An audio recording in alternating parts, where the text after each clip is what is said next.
नमस्कार दोस्तों, मैं हूं संजीव चौहान और आप सुन रहे हैं TV9 न्यूज कास्ट। क्या आपने कभी ऐसी मां के बारे में सुना है जिसने कलेजे के टुकड़े की ही मौत का सौदा कर डाला हो?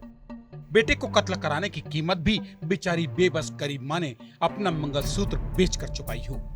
है ना जराइम की दुनिया की किसी के भी जिगर को हिला देने वाली, खुद के जिगर की जानलेवा मजबूर मां की कहानी।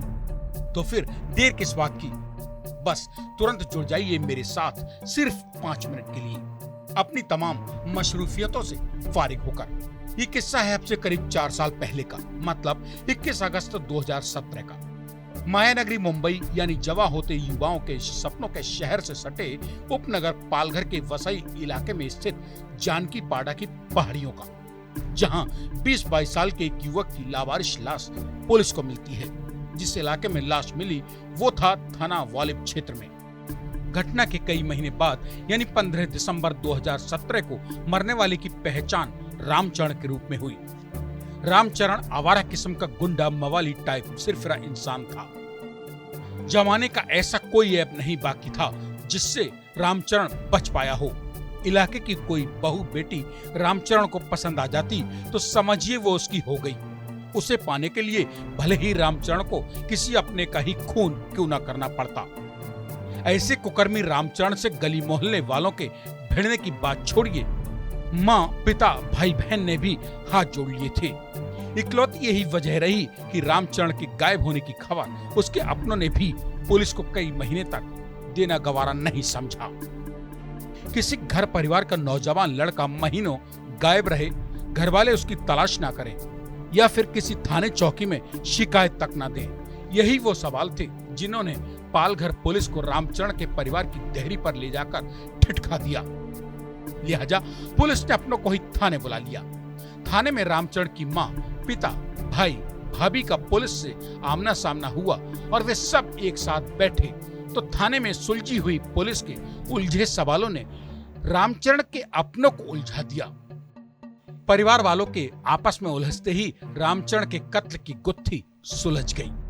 रामचरण के कत्ल की जो कहानी निकलकर सामने आई उसे सुनकर पालघर पुलिस को खुद की ही तफ्तीश पर विश्वास नहीं हो रहा था। सच को स्वीकार करने से आखिर कब तक टाला जा सकता था। पालघर पुलिस के मुताबिक रामचरण के पिता ने पुलिस को बताया कि उसका परिवार यूपी के जौनपुर जिले से कई साल पहले मुंबई आ गया था। कालांतर में 2 बेटों का जन्म हुआ। बड़े बेटे की शादी कर दी, छोटा बेटा रामचरण जराइम की दुनिया में चला गया और नशा रामचरण की जिंदगी की कमजोरी बन गई। उस हद तक कि एक दिन उसने बड़े भाई की पत्नी को ही हवस का शिकार बना डाला। उसके आतंक का आलम यह था कि घर में किसी के द्वारा पुलिस में शिकायत करने की बात तो दूर की कौड़ी थी, परिवार में किसी ने उस घटना का चर्चा जमाने में न करने में ही सबकी खैर समझी। इसे जाने अनजाने हुई गलती कहिए या फिर विनाशकाले विपरीत बुद्धि। उस घटना के गुजरने के कुछ दिन बाद ही रामचरण ने मां को भी हवस का शिकार बना डाला। मां आखिर मां ही होती है। मां ने जन्म देने के बाद से लगातार बेटे रामचरण के तमाम गुनाहों को दबाया छिपाया था, इस उम्मीद में कि बिगड़ा हुआ रामचरण आज नहीं तो कल ठोकर खाकर वक्त के साथ सुधर जाएगा।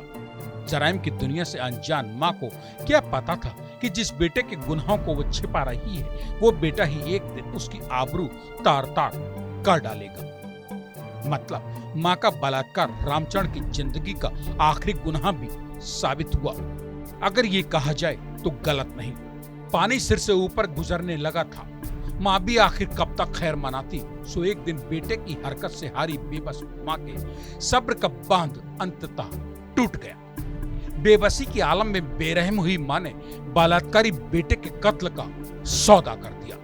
भाड़े के हत्यारों को बेटे के कत्ल की कीमत अदा करने के लिए बेबस मां के पास रकम नहीं थी। सो मां ने 1 लाख रुपए में खुद के सुहाग की निशानी यानी मंगलसूत्र को बेच दिया। पाक दामन समझे जाने वाले मां बेटे के रिश्तों के नापाक होते ही कई हंसते खेलते परिवारों की खुशियां छिन गईं। कातिल और षड्यंत्रकारी जेल गए। एक बिगड़ैल बेटा वक्त से पहले जिंदगी खोकर दुनिया जहान से चला गया। मजबूर मां और बिगड़ैल बेटे के बीच के पाक रिश्तों के नापाक होने की ये दिल दहला देने वाली सच्ची कहानी आपको कैसी लगी कमेंट बॉक्स में जरूर लिखिए खुद के मन की बात। अगली कहानी के साथ मेरे लौटकर आने का कीजिए इंतजार। तब तक के लिए अपने दोस्त यानी संजीव चौहान का स्वीकार कीजिए। नमस्कार।